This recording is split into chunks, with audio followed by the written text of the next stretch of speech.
Hi guys, welcome back to our channel. Today we're bringing you another knitting basic tutorial, and that is how to rib stitch. So if you've watched our previous videos, you already know how to cast on, how to knit, and how to purl stitch. So today I'm going to show you another way how to combine the knit and purl stitch to create a really cool effect.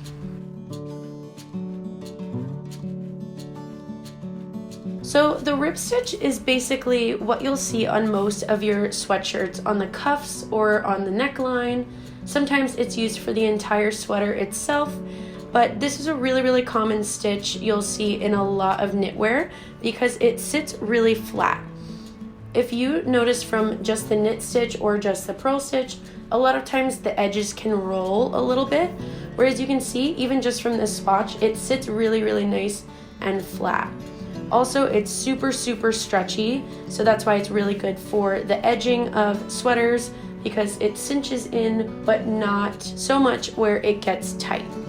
To complete this tutorial, you only need two things once again. Of course, your needles. Today we're using US 9 or 5mm needles, and of course you need your yarn. So today we are using Filatura Crosa Zara Kid in color number 15. The first thing that you're gonna do is cast on your stitches. I casted on 30 just so you guys could see a decent sized swatch. The only requirement really is that it's an even number of stitches because you need to be able to divide it by 2 so it ends on the opposite to what you start on. So the first thing that you're going to do is knit the first stitch. So if you remember, you come in from the left to the right, bring your yarn around, back out, and off the needle. Then the second thing that you're going to do is bring your yarn to the front and work a purl stitch. Go in from the right, bring your yarn around, out, and off. And you're just going to keep repeating those 2 steps.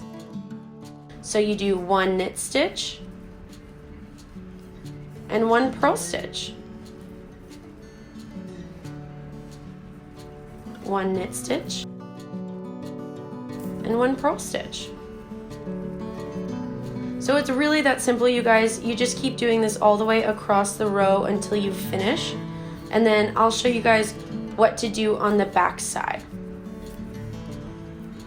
And again, if you haven't mastered how to knit and how to purl yet, we have some videos. I will link them down below just so you can become really familiar with the two.